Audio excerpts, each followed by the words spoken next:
Hegelman B komandos ir atsilikimas šiuo metu. Ir vėl galimybė šeimininkams, perdavimas į kairę pusę, žaidimas 1-2 varžovus ir čia savo greičiu sugeba pasinaudoti Tauragės Tauras, perdavimas, pavojinga situacija ir vartininko rankose kamuolys.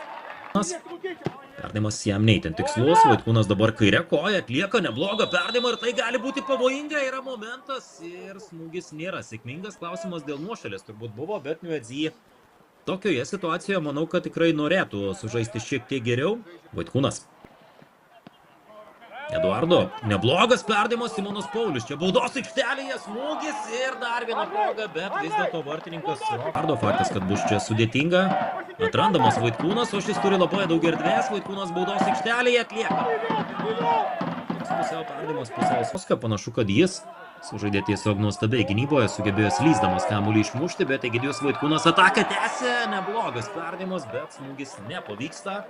Ir taip pat tas pats Tauragės Tauras, dviejose rungtynėse su Tauro komanda išsaugoti sausus vartus yra visai neblogai, o čia pavojingas Darlingtono smūgis, dešinio Vaitkūno galimybė. Jo perdavimas dešinę koją prie artimo Virpsto, čia mėginimo smūgiuoti ir tiesiai į vartų vidurį. Kamuolys lekia.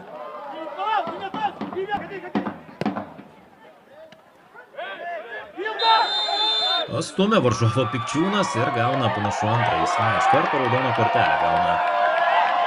Mano pabaiga, teisėjo švilpukas aidė, tad 0-0 toks rungtynių rezultatas. Tauras su Hegelman B komanda šias rungtynes baigė be įvarčių.